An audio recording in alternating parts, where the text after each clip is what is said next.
Terus 3 bulan bekerja sebagai aspri Hotman Paris dengan gaji cukup fantastis, Lisa ternyata sedang membangun rumah di kampung halamannya. Oh, gitu. Iya. Jadi klarifikasi ya. Nah, kebencian itu datang dari hoax. Hoax melahirkan kebencian. Semua akan dipertanggungjawabkan di hadapan Allah.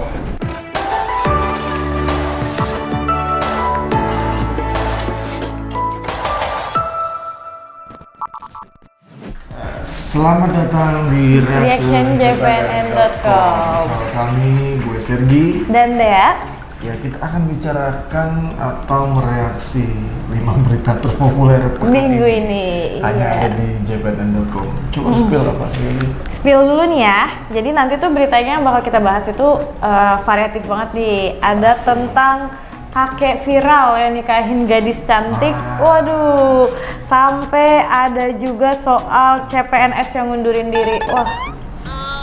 Penasaran banget nih pasti sobat negeriku. Berbondong-bondong mundur diri. Ya. Oke, selengkapnya hanya di jpnn.com.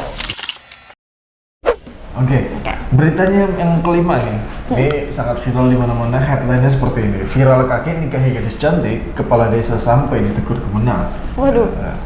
Jadi kisahnya itu di Cirebon. Pernikahan kakek 63 tahun, namanya Haji Sondani, dengan gadis 9 tahun, namanya Via Barlanti, yang viral katanya. Di sosial media memang viral. Banyak yang ngomongin ya. Dikarenakan ya ketimpangan sosial, karena secara fisik Mbak Via ini kan masih remaja, 19 tahun nih. 19 tahun. KTP-nya umurnya baru 2 tahun. Ya. Iya. Terus dinikahi dengan seorang pria yang berumur 63 tahun. Oh iya. Nah, ternyata sempat membuat kerepotan pembantu pegawai pencatatan nikah atau P3N. Namanya Desa Arjawinangun Muslimin. Nah, Bapak Muslimin ini ditegur oleh pihak Kementerian Agama ternyata. Nah, Kabupaten Cirebon ini bilang karena syarat usia mempelai perempuan tersebut.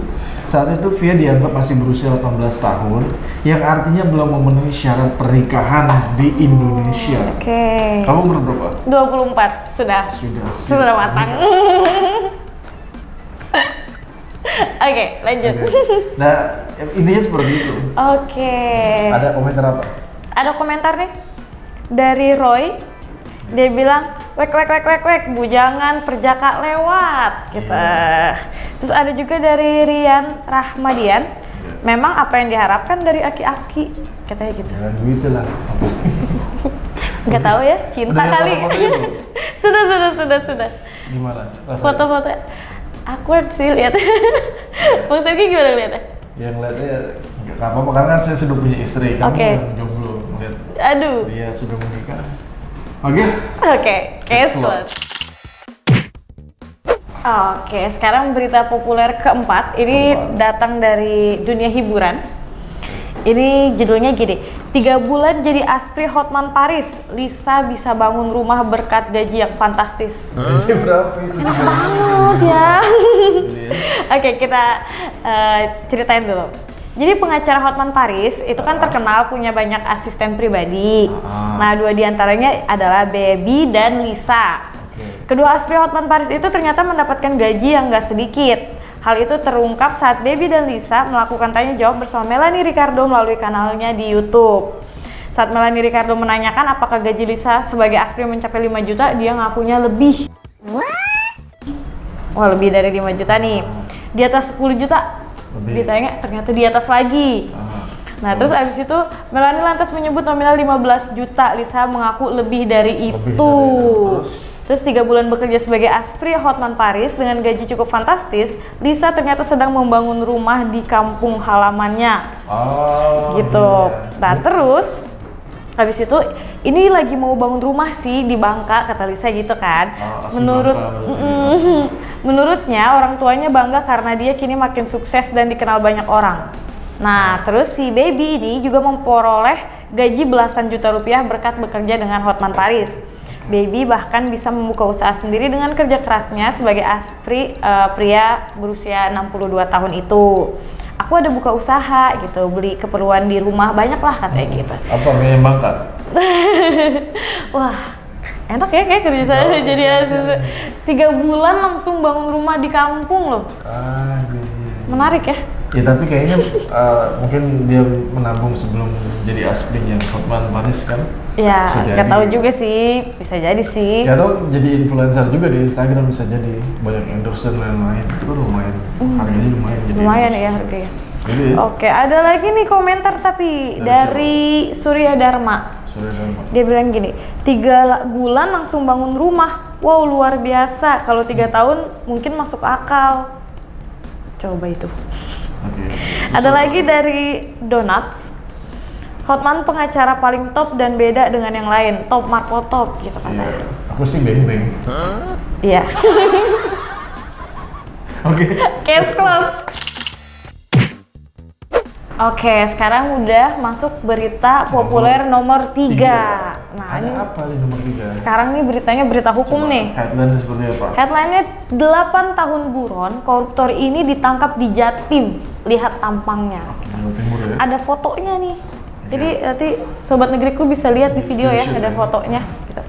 Jadi tim gabungan kejaksaan menangkap Maridun Bintang, Oke. buronan yang berstatus terpidana korupsi pengadaan pupuk nitrogen fosfor kalium di lingkungan tempat tinggalnya di Kelurahan Temboro, Kecamatan Keras, Kabupaten Magetan, Jawa Timur.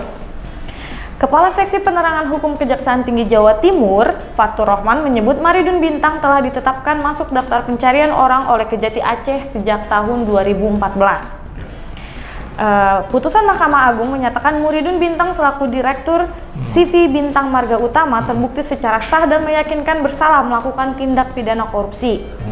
Maridun bersalah atas perkara markup harga pengadaan pupuk NPK sebanyak 160.000 kg atau 60 ton pada kantor Dinas Pertanian Penyuluhan dan Ketahanan Pangan Kota Subulu Salam Aceh pada 2009. Total nominal. Oke, akibat perbuatannya, negara dirugikan sebesar Rp797.400.000. 700 jutaan lah ya. 792 juta berarti hampir 800 lah ya. Ya, Fortuner lah. Oke. Mahkamah Agung menjatuhkan hukuman pidana penjara selama 4 tahun serta denda sebesar 200 juta rupiah. Fatur menjelaskan selama 5 bulan terakhir, tim gabungan dari Kejaksaan Agung, Kejati Jatim, Kejari Negeri, Magetan, dan Kejari Kota Madiun mengendus keberadaan Maridun Bintang di tempat tinggalnya Kelurahan Tambora, Magetan. Setelah dilakukan pengintaian, berusia 47 tahun itu kelahiran Topindohara sempat kabur saat penyergapan pada hari Rabu 25 Mei. Orang Aceh berarti ini. Ya, terus si Fatur ini bilang gini, terpidana sempat lari dengan menyelinap di gang-gang perkampungan sekitar tempat tinggalnya. Kemudian setelah kurang lebih kabur selama 1,5 jam, akhirnya kami tangkap gitu. Koruptor itu lalu dibawa ke kantor Kejati Jatim di Surabaya untuk dilakukan proses pemeriksaan kesehatan dan proses hukum lebih lanjut. Oke. Gitu. Tapi tanggung sekali ya, maksudnya korupsinya cuma 700 jutaan loh. Tapi dia nih lincah sekali, 8 tahun kayak belut gitu. Ya, Udah karena- gitu pas mau ketangkep dia masuk-masuk Ya, gang. karena nominalnya kecil menurutku. Oh gitu ya? Iya. Nominal segitu buat korupsi kecil gitu. Iya benar sih. Dibandingkan banyak yang miliaran-miliaran Ya, miliaran, ya. sebelah. Kasus sebelah. Tapi 8 tahun hebat juga ya. Hebat juga dia. Bukan hebat sih, karena memang nggak diurusin sama pemerintah. Mungkin. Kayak gitu. Jadi kayak udahlah, jadi didimin aja. Ketika ada audit lagi, oh ini kemana nih? Dicari lagi. Ada Gitu komentar ya. apa sih? Komentar dari Sobat Negeriku. Oke. Ada dari Ako namanya. Aco. Baca apa? Mau dimiskinkan tapi kayaknya hartanya udah dihabisin. Udah hukum mati aja lah. Aduh. Terus ada lagi komentar apa? Ada lagi Dondon. Dondon. Katanya duitnya wis mabur, opo sing arep disita nek wis 8 tahun. Nah iya, nggak bakal bisa disita, tapi di penjara. Penjara. Minimal dia hukum sosial dan hukum dalam kehidupannya. Tuh. Oke, case close. case close. Nih kita sudah sampai puncak berita nomor 2. Dua. Nah, ini sempat viral karena mengandung dualisme antara sosok yang benar tapi menurut orang lain nggak benar. Oke. Headline-nya seperti ini. Viral video ceramah Ustadz Abdul Somad soal perbolehkan curi listrik dan air pump. Ini faktanya. Nah, jadi di Jakarta sebuah video pendek berisi ceramah Ustadz Abdul Somad atau UAS kembali viral di media sosial. Video viral yang diunggah akun TikTok Islah Barahwi, kenal nggak? Bang Islah, wah harus kenal dia. Oke, nanti kita kenalan. Dia apa namanya, aktivis. Itu berisi potongan ceramah UAS berjudul Hukum Mencuri Air di PDAM. Dalam video tersebut UAS seolah memperbolehkan jemaah mencuri listrik dan PDAM-nya. Bilang begini potongan ceramahnya. Negara tidak adil maka boleh mencuri listrik negara. Karena negara tidak adil maka boleh mencuri air negara. Perlu dijelaskan bahwa air dan listrik bukan punya negara, tapi punya masyarakat. Oke. Terus lanjut, UAS melalui akun video pribadinya itu di Instagram, video viral tersebut dengan menyampaikan fakta yang sebenarnya. Jadi klarifikasi ya.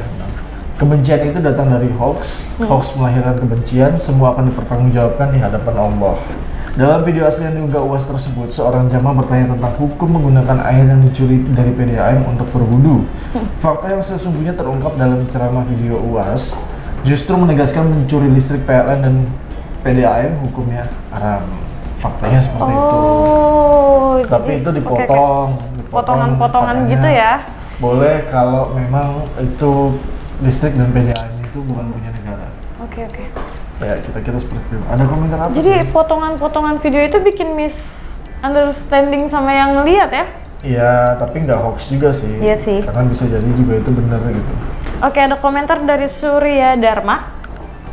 Katanya, oh alah gini amat kelakuan orang yang nggak suka ya. Mereka sibuk menjatuhkan dengan fitnah sampai lupa mengurus dirinya sendiri yang ternyata lebih hancur. Waduh. Ada lagi dari Handi Legiwa, katanya nggak suka sama UAS boleh aja kayak saya nggak suka sama UAS. Iya, sama UAS. Tapi jangan fitnah dong, nggak baik itu.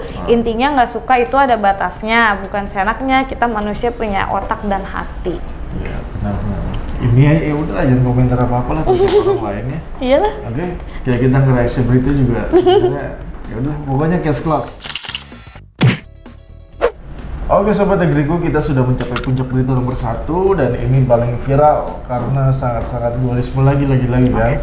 Yang orang-orang berbondong-bondong ingin jadi PNS, ini CPNS mengundurkan diri.